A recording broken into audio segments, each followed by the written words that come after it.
All right, the White House is, of course, rallying Congress to pass the big, beautiful bill that Donald Trump had asked for. And I want to play White House Press Secretary Caroline Leavitt on that earlier today. Watch. Medicaid will no longer be used to pay for barbaric gender mutilation procedures on minor children. And the 1.4 million illegal aliens who are currently improperly receiving Medicaid benefits will be kicked off the program to preserve it for hardworking American citizens who need it. President Trump and Republicans are protecting Medicaid benefits for pregnant women, children, disabled individuals, low-income seniors and families, and the most vulnerable Americans in our society. And that's what Democrats are so angry about. Basic Medicaid protections that will stop the funding of transgender insanity and illegal aliens from ripping off American taxpayers. Now, this one's tough. This one's tough for me.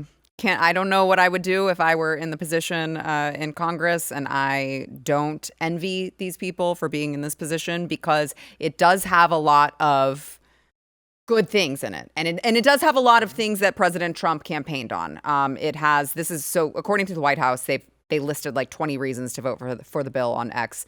They said it delivers the largest tax cut in American history. It includes no tax on tips, which again, he campaigned on and it was very popular. No tax on overtime. It permanently secures borders by making the largest border security investment in history. It finishes the wall. It protects Medicaid for Americans by, of course, kicking off 1.4 million illegals off of the benefits. I mean, the list goes on. But it incentivizes Made in America. It's pro-family. It increases the child tax credit, which we can talk about that. But the point is like there are things that you're like, oh, I am on board with that. I am all about that. And then, Thomas Massie is pointing out that it's going to add $20 trillion of federal debt over 10 years. And that's according to the authors of it, which his point is it's always more than they say it is. Mm-hmm. He said there's another huge problem. It will increase the price of the $36 trillion of debt we already have as bond buyers realize we aren't fiscally responsible. Now, it hasn't been CBO scored yet, but the Tax Foundation estimates the BBB would add $3.3 trillion to the deficit over 10 years. The Committee for a Responsible Federal Budget says it's a range of 3.3 to 5.3 trillion in additional deficits over 10 years. What drop in the bucket? 3.3 trillion. What are we talking about? That's nothing. Who cares? It's nothing. I mean, I don't get out of bed for less than 20 trillion. That's just the way I am. I know you're being sarcastic, but I'm glad that you said that because it really is a problem in this country that we just like your eyes glaze over and you're like, I've heard this number repeated so many times. It's like way too much now. Okay, whatever. And it doesn't mean anything to us. Yeah, nobody really can comprehend how much that actually is that we're spending. There was a time when $3 trillion was real money.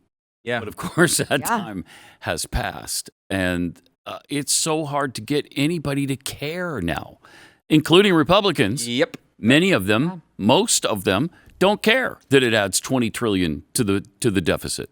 They don't care. And so the only way that you can get them to care is for their constituents to get on them, and they won't. They won't because they're used to these numbers now. And they're used to hearing we're $37 trillion in debt already. So what's another $20 trillion among friends? Yeah. Whatever. It's not a quadrillion, right? It's not a centillion, so it's fine, I guess. And the other thing is, Democrats are already saying that, see, they're cutting Medicare and Medicaid. Well, they're cutting illegal aliens off the Medicaid roll. They're not cutting Medicaid to U.S. citizens, and they don't make that point very well. And despite Donald Trump, they're getting beaten over the head with it. Yeah. Trump is really clear and has been really clear from the start. Yeah. At times, to my chagrin, that he's not cutting any of these programs at any time. Right. At any time from 2015, he's been saying it very consistently till today. It's the third rail. You just can't. You just can't touch it. I think that's a problem for our long-term fiscal stability. Yes, it is. However, it's the smartest political approach, clearly. Right. So they've been talking about this forever. By the way, these projections going in 30 years into the future assume that the interest rate we're paying on this debt will never rise above 3.6%. One minor issue with that is it's already at 4.5%. So it will, I can assure you, raise above 3.6%. Even with the 3.6%, again, we're getting into very boring numbers here, but we're talking about the difference in interest every year is like adding a whole nother Department of Defense just for free. And we don't get anything out of it. It's no more defense occurs. It's just interest payments. That, to me, is bad. I'm going to take a stand on that right now. Really picky, though. I know. I am. Fiscally, you're just really picky. I'm finicky. Yeah. It's only one Department of Defense. It's true. We could add 10 more. Yeah. And by the way, we will. These are just what we have now for these programs. Of course, a Democrat will eventually get in and pass 12 more. God only knows what Republicans will do.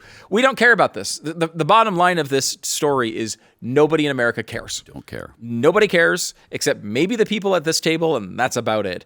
And that's a problem, especially look, there's been some good changes and bad changes of the conservative movement over the years. This, I would argue, is one of the bad ones. People won't care until we go into a deep depression. Right.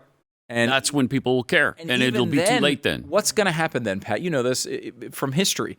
When we have a deep depression, people don't get like, hey, let's cut costs. Yeah, right. What they say is, please give me more because I'm in the worst case scenario. So it's really scary.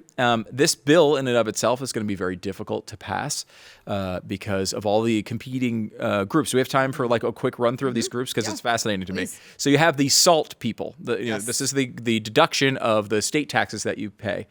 There's 6 people in this. They want to raise that deduction from $10,000 to $40,000, which would raise the deficit of this bill even higher. They want that. There's 6 people in that group. Okay, so how do you please them? Well, okay, you raise that tax deduction, right? Maybe they'll come on board. Certainly possible to get those people on board. Of course, you can only lose 4 total. So this is the SALT caucus. This is the SALT caucus. You got 6 of those people. So what do you do? Well, let me bring you to another group on the other side here, which are people like Chip Roy and people like us, deficit hawks. There's 31 of them. None of them will accept the SALT thing. So you have to try to please them, but if you please them, you lose the SALT people. Then if you please the deficit people by you're maybe making cuts a little bit deeper and making the bill a little bit more acceptable to us, you've got another group, which are the green energy people. The green energy people who love the fact that they just built new car factories of electric vehicles in their districts. They don't want to lose all those Biden bucks for those projects. There are 14 of them in that group. And then there's another 12 in the New York and California swing purple district types. These are the people, by the way, the only reason the Republicans are in the majority because they won these purple districts in New York and California. They say they can't get elected if you start cutting all these projects by more. So they're opposed to it. So if you please the deficit hawks, how are you going to get them across the board? Right. Sometimes these things work out. Sometimes the pressures of these things work out. Maybe you shrink the bill. Maybe Donald Trump comes in and starts punching people in the face and they come along. He did that today. Yeah, like he tried to do that today. I don't know that it worked. But like that is we criticize often, hey, Republicans aren't doing their job. This is what Mike Johnson is looking at. It is hard to do that job right now. So I don't know how. I said I don't envy them right now. I don't want that job. I don't want that job. I don't want Trump's job. I don't want Johnson's job. I don't want to be in Congress. I don't want to be anywhere near LaMonica McIver. She might punch me. I don't want any of this to happen to me. But the insider trading makes it worth it. Yeah, you do want to be in Congress. I do want Nancy Pelosi's gig. You're right. Okay, you've won me over. Yeah, you sold him there at the end. I like that. All right, let's go ahead and wait. But when is the vote tonight? That's a good question. It's advanced through. There's 2 bills I've been following. The cryptocurrency one did advance. This one has not yet, but they're going to try to push it across. The problem is the vote probably won't occur because they're going to need a lot more negotiation to get these votes across the. They don't want to vote yet. Yeah. By the way, their goal was to get this to Donald Trump's desk by July 4th. That's not. We're in late May. Yeah. So super heavy lift at this point. Yeah, I would be shocked if that happened. If you like this clip and you want to see the full episode, click here. And if you want to subscribe to the channel, come on, you know you do. Click here.